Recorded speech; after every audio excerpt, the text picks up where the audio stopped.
came with us on person, but he was gladly to give us a seminar online. For this seminar, we have Jaime Karthein, a postdoc in MIT, who got her PhD from Houston University under the supervision of Claudia Ratti. Please, for the people online, if you have a question, raise your hand, but try to keep them to the end of the meeting. But if you think that is an important thing to mention, you can interrupt the speaker. Please, Jaime, thank you again for giving us this seminar. It's all yours. Yeah, great. Thanks so much, Saul, for the invitation. And yeah, I'm sorry I couldn't come and visit you in person, but yeah, I'm 8 months pregnant at the moment, so I appreciate being able to join you via Zoom, so I can still have the opportunity to try to chat with you a little bit virtually about some of these calculations that we've been doing over the years.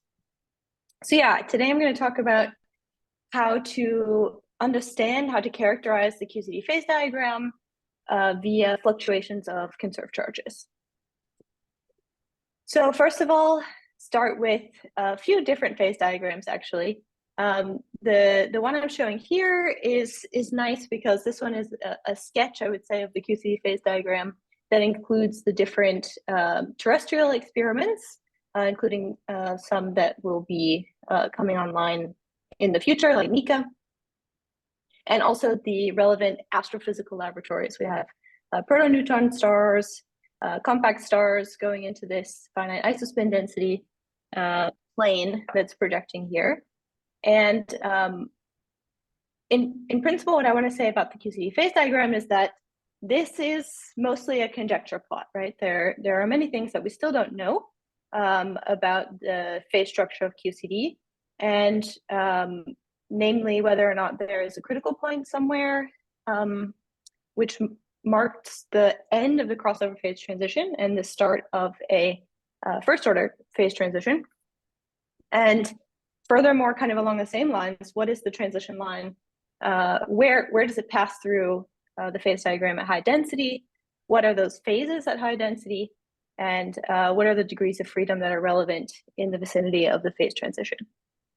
So when we think about the QCD phase diagram, what we're primarily interested in are these kind of information about bulk thermodynamic properties of strongly interacting matter. So if we just want to learn, or if we just want a phase diagram, again, in T and UV this time, that tells us what the first principal results that we know from Lattice QCD, then we have a phase diagram like this that's showing us the curvature, basically, of the chiral phase transition line in the phase diagram. And so what we know from that is very precisely what the crossover, so the pseudocritical temperature is at mu b equals 0, and its curvature in the phase diagram to some finite value of mu b in the Taylor expansion method, where the expansion parameter is mu over t. Also from nuclear experiments, if we were to take much larger chemical potentials than what's shown here for the lattice simulations, of course, we also have some nuclear liquid gas phase transition that we would expect at very large chemical potential, around 1 GeV or so.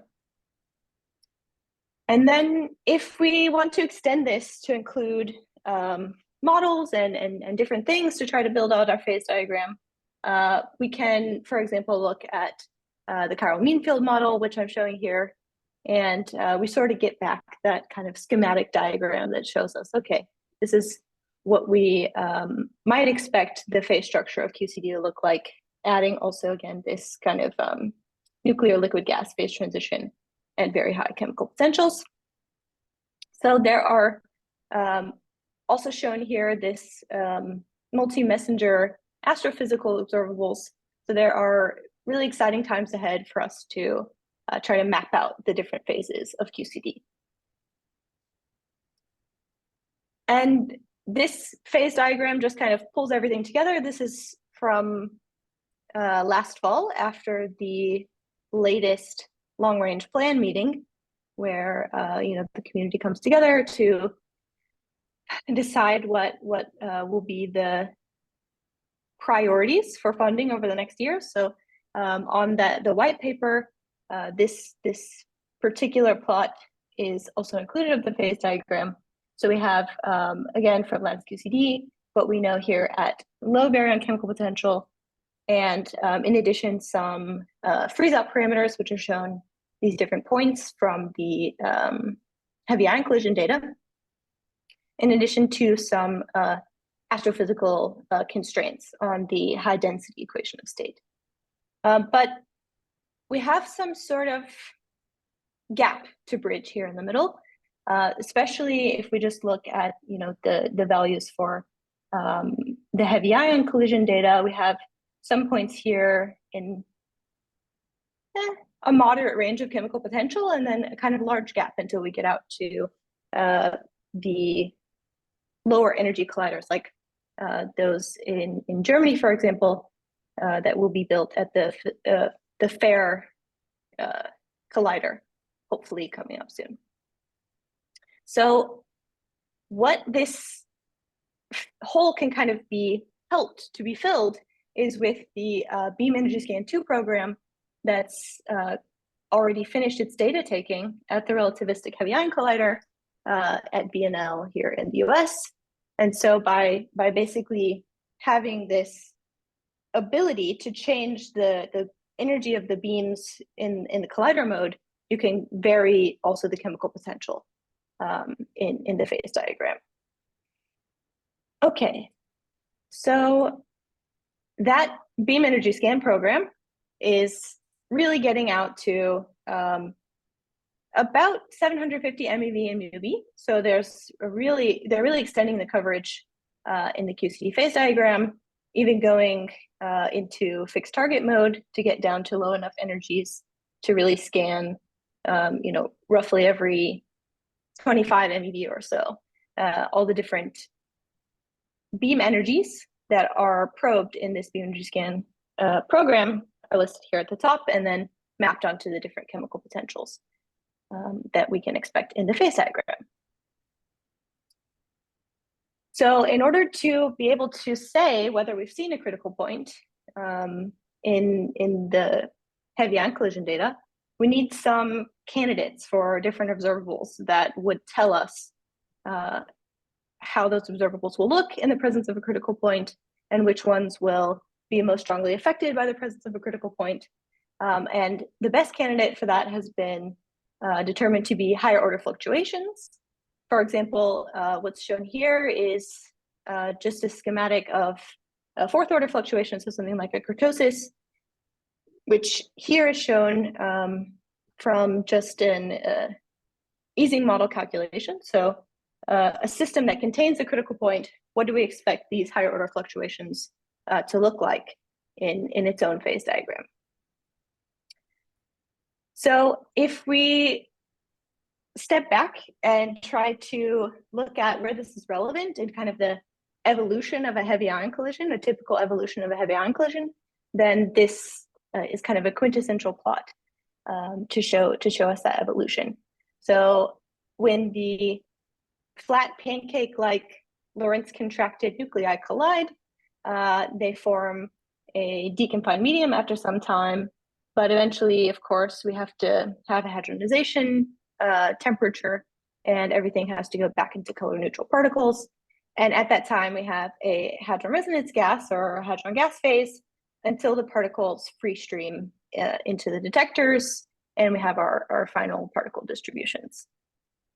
So here in this Hadron Resonance Gas phase, we have two stages of freeze out. The first one is the chemical freeze out, where particles stop interacting inelastically, and we have a fixed chemistry of the system. So the particle yields and their fluctuations are fixed at this stage. And with further cooling of the system and sparsification, so it becomes less dense, we have the kinetic freeze out, at which point the spectra and the correlations between these different particles will be fixed. Okay, so from an experimental perspective, we can have a look at these these fluctuations and try to assess criticality with the fluctuations, with the higher order fluctuations, from looking at the different moments of the particle distributions. So, for example, the STAR collaboration at RIC has run, these many different energies of the beam energy scan, which are each a curve plotted in this diagram shown on the left here. And by calculating the moments of these different distributions, for example, of the net proton, so sort of a proxy for net baryon with some important caveats, we can have a look at how these quantities behave as a function of the beam energy. And what we see in particularly the kurtosis, or the fourth moment of the net proton distribution, is something which is peaking, right, or showing some non-monotonic behavior, and getting down these error bars that came from the beam energy scan 1 output is a major goal of the beam energy scan 2 program, in addition to kind of pushing down here to even lower collision energies, so that we can say something about a critical point in the QCD phase diagram. So on the other, okay, so if we have these fluctuations from the experimental side of things, then we can actually use this to extract the chemical freeze-out parameters, or basically what is the location of the freeze-out in the temperature UV plane in the phase diagram, where these particles stopped interacting inelastically. So we can do that by utilizing the fluctuations, which is the method that I'm going to focus on. But you can also use fits to different particle yields and then extract freeze-out parameters. If you use ratios of those different yields, then that naively, or that eliminates the naive volume dependence, and then you just get your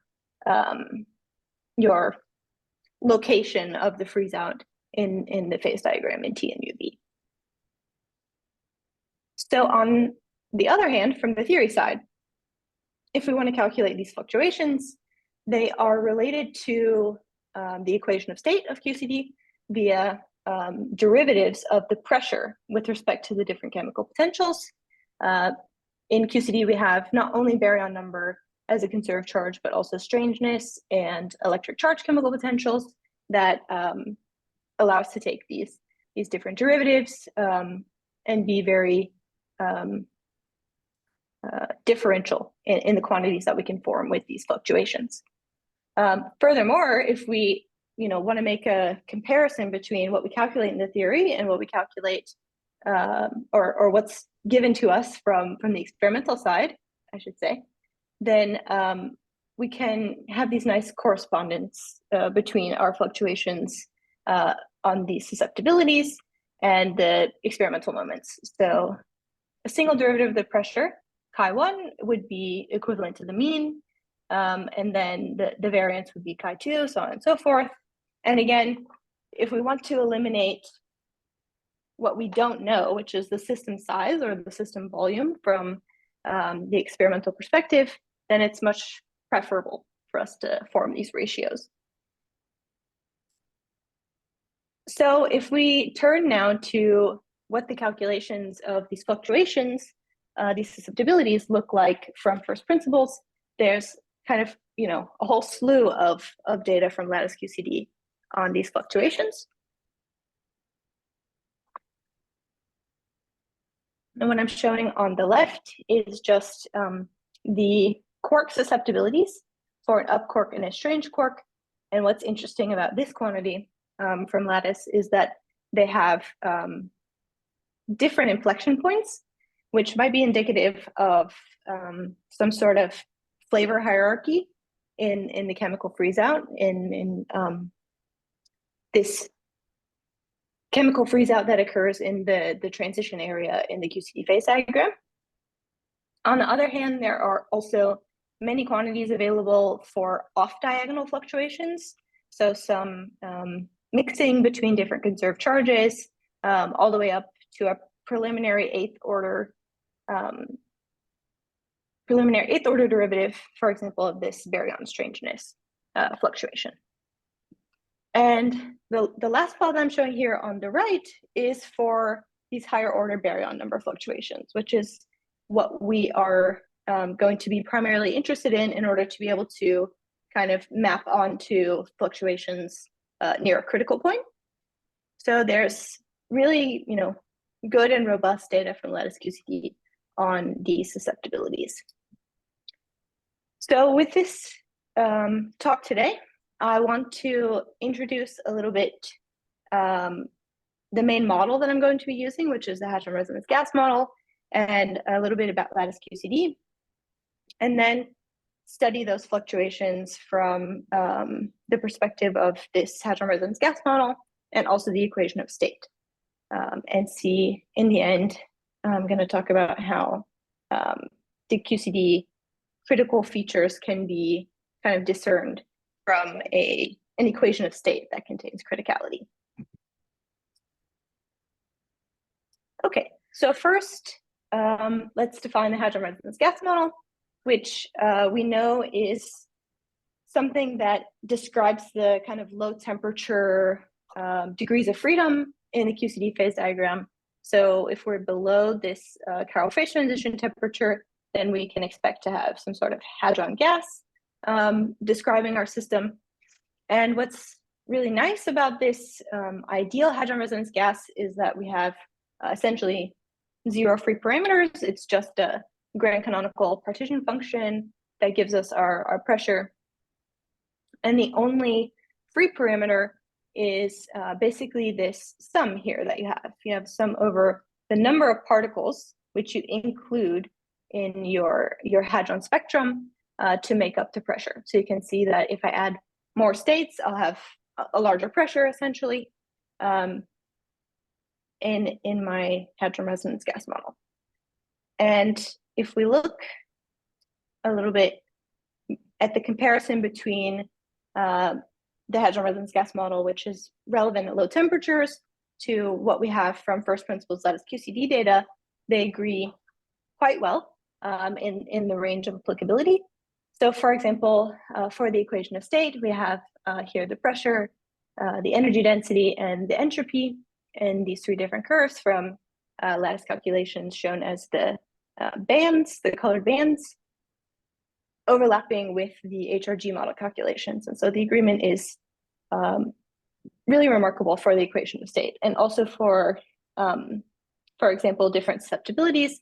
What I'm showing here is a second order susceptibility of baryon number agreeing very well with the lattice results. Okay, so I mentioned that the single free parameter that you have in a kind of ideal HRG model is to include whatever number of states. So whatever number of hadrons you have in your spectrum. So these typically come from the particle data group, the particle data booklet that was published by the particle data group. And we usually label them by the year that they were measured by the PDG. And the most basic or straightforward thing to do is just take all the states which the PDG measured with some great confidence, some better confidence, and they rate their confidence given a number of stars. So the most well-known states are the 4-star states, and those which aren't very well seen or very well measured, they prescribe fewer stars. So what has been shown from comparisons to Lattice QCD data, particularly in this first paper that I'm citing here, is that if you take the kind of vanilla, only experimentally well-established states, like the 3- and 4-star states, you won't capture the same partial pressures from Lattice QCD as well as you would if you include all possible measured states.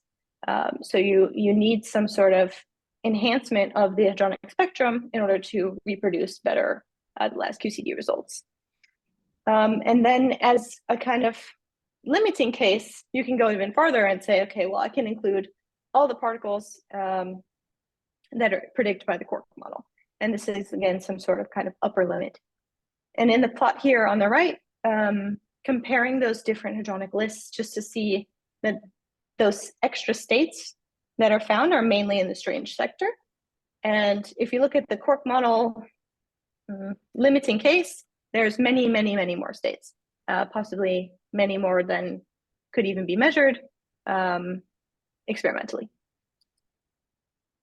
Okay, so now if we look at how susceptibilities serve as correlators between different conserved charges in QCD.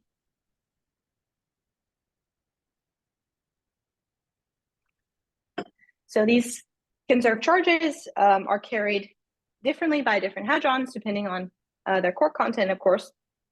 And they're carried through the evolution of this hot and dense medium. And the cross-correlators, or the susceptibilities which have more than one conserved charge that they probe, are basically the off-diagonal components of these second-order susceptibilities. So again, we have different hadrons that carry different conserved charges, and so we can try to discern what is the majority of a conserved charge correlator carried by in terms of its hadronic components. So from the experimental side, there have been some ideas about how to capture these cross-correlators of conserved charges with different proxies. So for example, if you wanted to look at a baryon strangeness correlator, you would have the kind of bulk property perspective. So you would say, okay, what's the majority of baryons that I can measure in my detector? Okay, that's going to be protons. So we'll take that as a proxy for baryon number. And what's the majority of particles produced in my detector is going to be kaons. So as kind of a first order proxy based on these bulk properties, we can just define for example, proton kaon correlator for a BS proxy. In addition, you can further define some off-diagonal cross-correlators, for example, for charge and baryon number with QP, or charge and kaon with QS. But we want to know whether these are robust proxies that actually capture all of the hadronic content of these correlators. So we can measure those correlators, those off-diagonal cross-correlators, on the lattice, and determine from first principles what they should be in their full results from the partition function of QCD. So in thermal equilibrium, and in this case at 0 baryon chemical potential, where we can actually calculate something on the lattice. So for these three different cross-correlators, we have, again, sort of a first order proxy where we can think about for this Chi11BQ, we would mostly have protons here. For Chi11BS, we would mostly have something like lambdas or similar states like a lambda. And for Chi11QS, this would be mostly kaon. So we can actually use our HRG model to kind of break down what the hadronic contribution should be in each of these different sectors. And I'm going to mainly focus on one of these quantities, but we can break down all three in the HRG model. So what I'm showing here is the comparison of those Lattice QCD calculations to different calculations in the HRG model, where the black curve is the total amount of that correlator that we can calculate in the HRG model, while the blue dash dotted curve is what can be measured by the experiment, and the red dash curve is what cannot be measured by the experiment.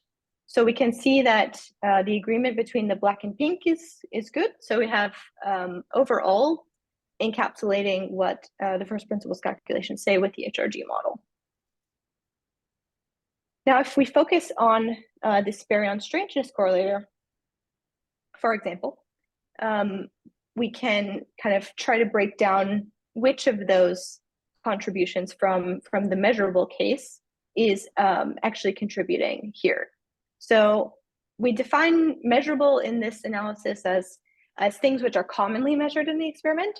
So pions, kaons, protons, and the strange baryons. And this will allow us to determine the experimentally accessible part of the correlator. Yes, so now if we just form these hadronic pair correlations, we can see how each of those contribute to the measured or possibly measured set of this baryon strangeness correlator. So from the plot on the right, we're looking at what is measured. So what you see is that actually lambda self-correlations are the predominant hadronic contribution to this cross-correlator, and then the further strange baryons after that. But what you can see is this purple dashed curve is negligible. You almost can't see it because it's hidden by other curves, which are also very small. So originally, the proxy that we had maybe thought from bulk properties would be a good one is actually negligible in our calculations. And on the other hand, you can also break down what is not measured, but there's nothing really popping off as what contributes the most. So if we want to form these ratios that I alluded to canceling these unknown volume effects, then we need some sort of way to construct that ratio with another susceptibility. So we study the features of this second strangeness susceptibility in order to see its measured components as well. And again, you can see that mainly it's actually a self-correlation between the kaons in this case that make up that measured piece. So we can go forward and create then this nice ratio and see which of our hadronic contributions makes the best proxy for this type of quantity that we have from first principles. So if we just take the ones which we saw were leading in each of the numerator and denominator, which were respectively the lambda variance and the kaon variance, then there's actually a bit of kind of an overshooting, especially in the transition region where it's of interest to have a look. So naturally, we can just kind of supplement the denominator in order to bring it down in its agreement, and that's this blue dotted curve. So instead of just the variance of kaons, we have the sum of the kaons and lambdas variances. And then just to cover all the bases, you can add all the strange baryons, but this does not really improve the agreement. And again, as a sanity check, we just see that the proton-kaon correlator is negligible. Now we can see how those correlators are a proxy for this correlator, namely the sum of, the lambda variance over the sum of the lambda variance and the kaon variance behaves in the phase diagram. So we can try to understand, more about this chemical freeze-out stage in heavy ion collisions. So in this case, we are happy that we have a model which is as flexible as the HRG model, because we can apply the same cuts on the kinematics that were taken from the experiment for the different particles. And that allows us to have more control or more a better estimate between comparing our calculations to experiment. And we calculate then our proxy along parameterized chemical freeze-out curves in the phase diagram, where the black dotted one is for a bit higher initial temperature of 165 MeV, and the blue one is for a lower temperature. So you can think of these as basically bracketing the pseudocritical temperature from Lattice QCD. So what's interesting is that you can see that the experimental data, when we plot here on top of our curves, which is from star shown in blue, There's a preference for this baryon strangeness correlator to have a higher temperature, which can be related back to what I said in the beginning around these quark susceptibilities measured on the lattice, that maybe there's some indication of some flavor dependence in the freeze out. So if you have a strange quark, you seem to want to prefer a higher temperature at freeze out. Okay, so in the next section of what I want to show is interesting about the fluctuations from the HRG model or for QCD in general. We have our susceptibilities again, but even though I pointed out in the beginning this exact same ratio, which is the fourth order moment of baryon number over the second moment, you can see that the HRG model calculation here is not reproducing the lattice data because ratios of even order quantities in the HRG model are predicted to be 1. So they're the same. And there are further quantities that show that the HRG model maybe is not reproducing the lattice data on all fronts. So what we can see just from comparing the HRG curve to the lattice data is that some suppression factor is likely missing. So we can add some interactions to our HRG model and test again its comparison to the first principles data. Another quantity as a strange quark susceptibility, or second order upstrange quark susceptibility, also kind of suffers from this issue, not having a good description of the curvature. So these susceptibilities could be better described. So we can do that with some modifications to the HRG model. So we propose a minimalistic extension of the HRG model to add these repulsive baryon-baryon interactions via an excluded volume model that is going to increase the agreement with Lattice QCD. So we identified some interesting combinations, some interesting susceptibility ratios that allow us to constrain the free parameters that we're going to add to the model. So for example, we can constrain the hardcore radius, the excluded volume parameter with these fourth order cumulants.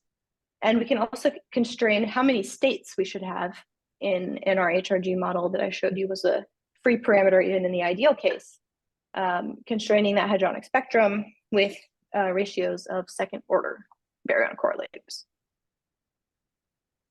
So our excluded volume model is set up like this. Again, I mentioned that it was kind of a minimalistic extension. So there's only repulsive interactions for baryons with baryons and antibaryons with antibaryons. So we have this partitioning of the different pressures. So our total pressure then is an ideal one for the mesons plus the excluded volume for baryons and antibaryons respectively. So we can get access to those susceptibilities from this pressure. And what's nice about this particular excluded volume model, so when we want to solve the pressure, we end up with this transcendental equation. But in this case, there is a solution to this function with the Lambert W function, which is very fortunately built into Mathematica. So it makes the analysis very nice and easy. And that's great that we have this solution to go forward with. Okay, so now if we probe each of those susceptibilities kind of separately so that we can start to constrain these additional free parameters. So what I'm showing here is this fourth to second order ratio where the ideal case is defined or is found to be unity. And all three curves that you see here with some sort of band are in the excluded volume model. So therefore, three different particle lists. The gray one is for the kind of vanilla 2016 list. The blue is 2016 plus, which means you included all experimentally observed states. And the red curve is for the quark model, which is the limiting upper bound of the hadronic spectrum, essentially. And then we're comparing it to different sets of Lattice QCD data. What's really interesting here is that you see these these three different quantities are basically falling on top of each other. And these are sensitive only to the excluded volume. So we have a very weak dependence on the different particle list here. They're all kind of in agreement with each other. And we calculate this for a range of parameters of our excluded volume B. So you have the smaller excluded volume at the top and the lower one, or sorry, the larger one at the bottom. That's how we can kind of interpret this plot. And what I was saying before is that we have this kind of interesting discovery in the model, basically, that these all have the same excluded volume corrections. And when you plot the lattice data on top of each other, indeed, these quantities actually agree until some point, which is actually around the phase transition temperature, which might signal a breakdown of the model because these are no longer overlapping anymore. So we're encapsulating most of the agreement with this these Lattice QCD results by having a range of this excluded volume parameter between 0.4 and 1 Fermi. Then on the other hand, if we want to try to eliminate the effect of the excluded volume parameter, then we have these second order susceptibility ratios, where actually the excluded volume dependence will cancel exactly. So we have just the single curves here now for the three different hadronic lists compared to the Lattice QCD data shown in black on each of the plots. And what you see is that this vanilla case of just having those which are well known from the experiment, from the PEG, don't capture the Lattice QCD data enough. There's not a great separation between which one is better of the 2016 plus and the quark model. So there's some improvement that could be made investigating these further to see whether adding other interactions or other things like this could differentiate between those two lists, or simply having better error bars from the lattice community. Okay, so just some further susceptibilities to kind of hit home what the limits are on these quantities that we've been studying. So so if we just look at this higher order strangeness susceptibility, then we can see that if we take this limiting case, the quark model case, then we only agree with the Lattice QCD data at the very limit where the excluded volume is large. And then conversely, if we have the 2016 plus list, it agrees a little bit better, but definitely gives a smaller excluded volume parameter in the case of fewer states. So now in the last kind of section of the talk, I get to talk about what are the effects of the QCD critical point on these higher order susceptibilities. So I mentioned this a bit in the beginning. I actually showed this plot in the beginning, that if we want to determine what should be an experimental quantity that we can probe for studying the critical point, for discerning whether there's a critical point in the QCD phase diagram at all, we need to look at these higher order susceptibilities. And again, those are, for example, the fourth order moment, which would be a fourth derivative of the pressure with respect to the chemical potential. And these susceptibilities are diverging at the critical point with higher and higher powers of the correlation length.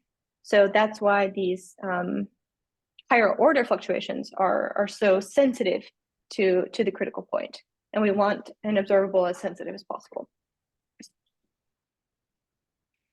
Okay, so we need to have something from the theory side that contains some critical features so that we can try to assess the behavior in the phase diagram. So for that, we use the universal scaling equation of state, which is in the case of QCD, we have the universality class of the 3D Ising model. So we can incorporate a critical point from the same universality class into the QCD phase diagram by using this sort of principle of universality classes. So the phase diagram for the Ising model is shown here in the bottom right, and this is analogous to our beloved QCD phase diagram if we consider the magnetic field H to be similar to the baryonic chemical potential, and the magnetization, the order parameter in this case for the Ising model is the magnetization, and there's not a perfect mapping here for the order parameter of QCD because there should be some chiral order parameter, but we have a proxy to say, okay, this magnetization is similar to the baryon density. And in our approach, we use the reduced temperature, so little t here, which would essentially just shift this critical point down to the origin. And we can calculate the pressure in the Ising model by just recalling that the Gibbs free energy is equivalent to the pressure up to a minus sign. But one thing that is certainly different that we know between the Ising model and QCD is that the critical point is not just somewhere along the t-axis or the mu b equals 0 axis. It's somewhere in the mu b and t plane. So we need to be able to put this critical point at some location in the phase diagram at large. So there is a framework for doing just that, which is the equation of state from the best collaboration, which maps the critical point from the QCD phase diagram onto from the 3D Ising model phase diagram onto the QCD phase diagram. And it's done in this fashion with a linear mapping, and it utilizes several free parameters here. There are 6 total free parameters, which are non-universal. So this linear mapping is a non-universal piece. We just, we're not predicting anything with this. This is a framework that allows you to place a critical point somewhere in the phase diagram and study what the observables, what the effect of observables is from that critical point. So we reconstruct the overall pressure from these critical contribution from the Ising model and a background piece. And we do so by basically ensuring that overall we have a pressure which is going to give us one that agrees with lattice QCD at mu b equals 0. So our background or our non-Ising piece is the difference between the lattice piece and our critical or Ising piece. And then we can reconstruct the full pressure in this way. So this linear mapping has, as I mentioned, 6 free parameters. You can constrain further those parameters just by implementing a few quantities from lattice QCD, namely the curvature of the chiral phase transition line. So this is the kind of formula for the chiral phase transition line that we can use. And from this, we have that curvature parameter kappa, and then we get a relationship between t and mu in this formula. So we can find what the angle should be here from the t equals mu b equals 0 axis, as well as a relationship between t and mu. So if you pick a mu somewhere along this curve, then you will automatically get the t back. So we reduce from 6 free parameters to 4. So just showing, kind of opening up the the guts here and showing how we construct this pressure in order that we have the agreement with Lattice QCD at the total pressure level, we can find out what our background or non-easing piece has to be for each order in the Taylor expansion, essentially. So we have these chi's representing these different coefficients that will appear in the Taylor expansion. So chi0 would be the pressure, chi2 the second order contribution to Taylor expansion, and chi4 the fourth order. And then we can fully reconstruct the pressure as a Taylor expansion of the background piece, but using for our singular piece, the full pressure in the phase diagram, which we need to symmetrize because we actually have the baryon anti-baryon symmetry that we have in QCD. We also want our equation of state to carry that. So that's what we have, a symmetrized singular piece. So our full results for the equation of state are shown in the phase diagram here for the pressure, the baryon density, and the energy density. And what you can see is, might be a little too small on the screens here, but even at the level of the pressure, there's a kink already for values of the chemical potential larger than the critical one. So for the first order phase transition region. And then for these derivatives of that pressure, first derivatives, we see a discontinuity in the phase diagram. So we already see those critical features manifesting themselves. So now how can we go towards those higher order susceptibilities? And what other features are there in around a critical point that allow us to determine its signal? So one of those is something called critical lensing, which is that the critical point is actually it actually is shown to be an attractor of these trajectories through the phase diagram along constant entropy per baryon number. So for example, in the schematic diagrams I'm showing here, we have isentropic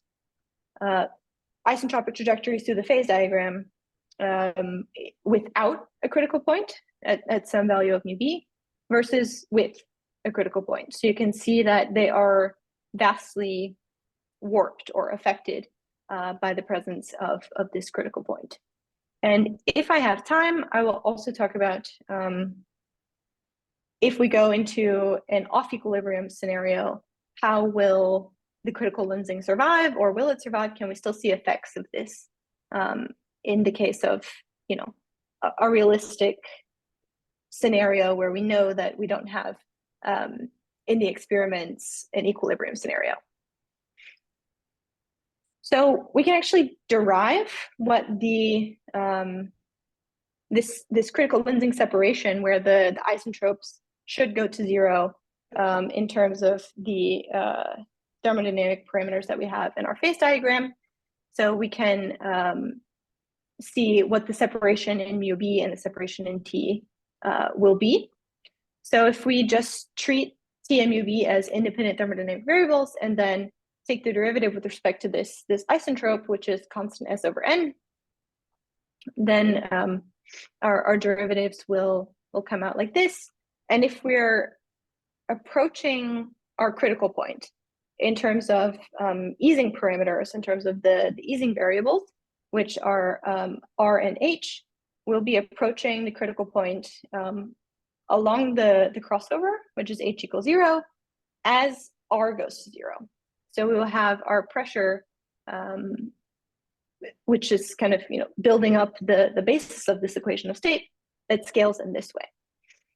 And if we kind of put together all these thermodynamic derivatives, this is just a kind of sketch of this derivation. It's fully shown in the appendix here of this paper, but we see that the separation here scales like r.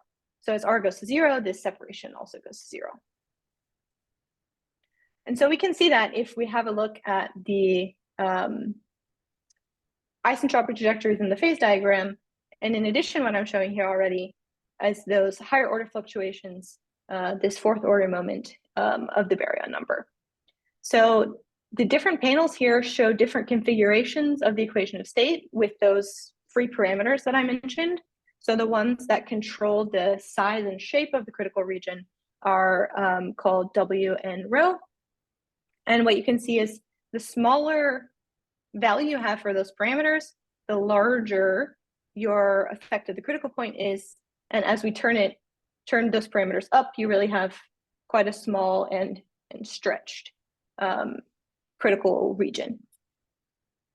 So, yep, that's what I was just saying. Sorry, Jaime. Yeah. One question. So the Yes. fact that these parameters are small or bigger compared to the similarity with the Ising model, if there is some relation, it means if the parameters are small, this is something closer to the universality of the Ising model, or is far from that?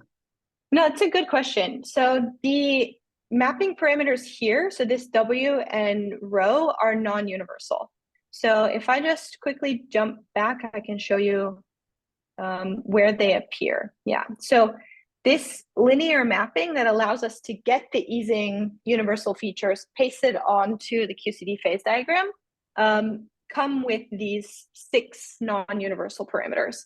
So them being small in terms of interpreting anything about, whether we're more similar to the Ising model is not possible in this case. It just really shows the dependence of this separation essentially on those parameters. And in the paper, we actually, I think, also have a derivation of the parameter dependence in the mapping on these two quantities for how this actually goes to 0. So there is a relation, but it's not as trivial as saying the size of it is related to the closeness to the Ising model. Right. So it's possible for us to say that there is kind of more, it's like a stronger signal from the Ising, but it's not a universal mapping. Does that answer your question? Yeah, thank you. Okay, sure, no problem. I see we are actually getting low on time, so I will just briefly try to get to a stopping point and then hopefully take some questions.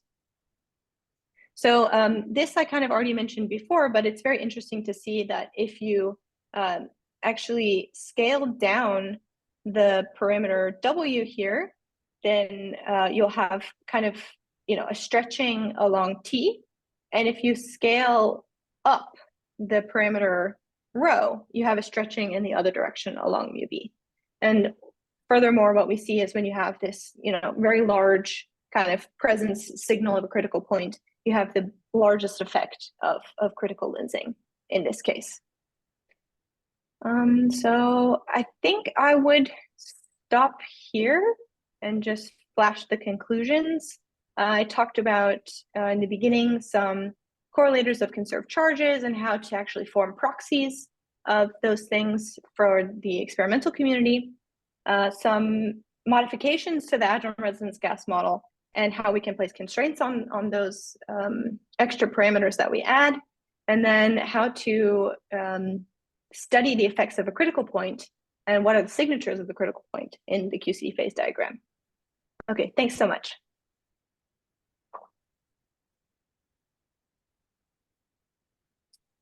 Is there any question from the audience here? Yep, go ahead. Just, get a bit closer. I think I have a question that so when you were talking about the freeze out parameters being different for different hadrons, is there a physical argument of why that might be true? Yeah, so you can think of it as quark mass dependence, right? So different masses of between the light and the strange quarks could cause this hierarchy. But I can just maybe go back, go back to the intro where I showed the Lattice QCD results that, form at least the first principles argument for why this is the case. So if you have the black points, which are just the light up quark, compared to the brown points, which are the strange quark, then we see that it's actually a higher temperature of this inflection point for this particular Chi2 quantity. Okay. Thank you. Yeah, thank you. Any other questions here? Any question on the audience on Zoom? Oh, maybe I have a question. Go ahead. So for this the left graph, you show the HRG. No, just the slide that you showed before. So at the very end, so for the kurtosis and the critical lensing? I think she's talking in the same slide that you were explaining the up and down on strange quarks. Okay. This one? Yes. Oh, it's still here. Okay, sorry. So Mhm. it looks like the SRG only match the other two dogs at a low temperature. Yeah, that's correct. Why is that? Right. So you can think of the demarcation of a discrepancy between lattice QCD and HRG as a change in the degrees of freedom, right? So eventually we're going to have deconfined matter, and we can't consider the system to be just a gas of hadrons anymore because the quarks will have liberated from those hadrons. Okay, thanks. Yeah, thank you. Any other questions? Well, I have many of them, but I will just, because of the time, reduce it a couple of them. Sure. So I think that my biggest question is because you are trying to use these high order susceptibilities to try to map the critical endpoint.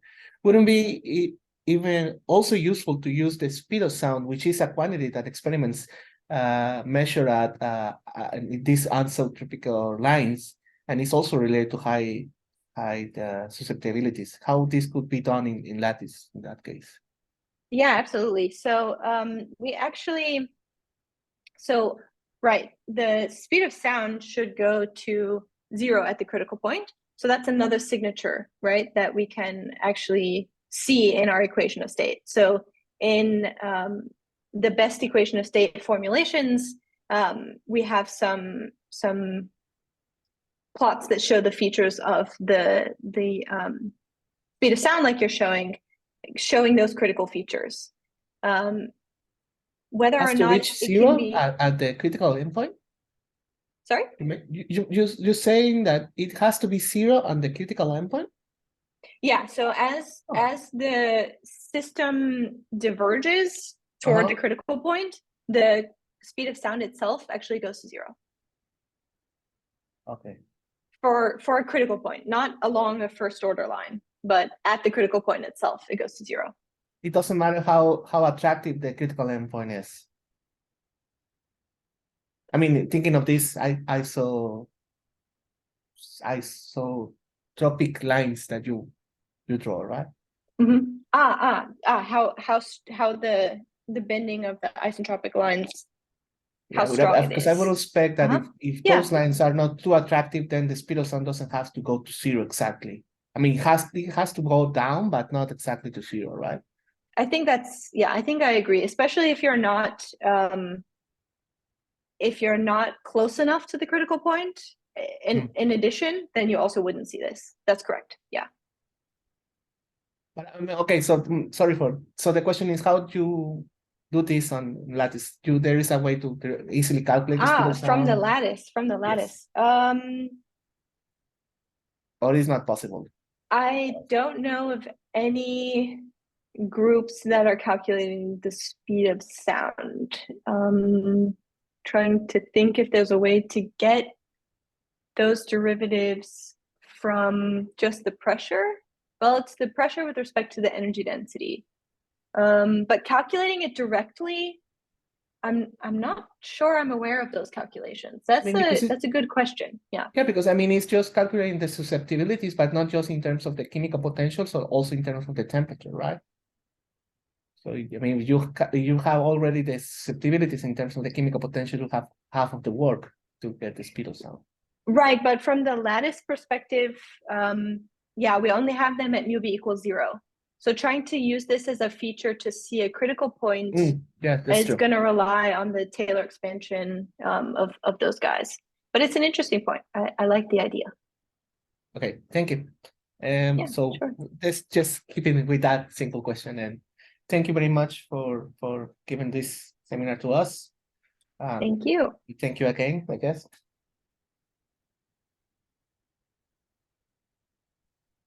Okay, and great. now we Thanks. stop the recording.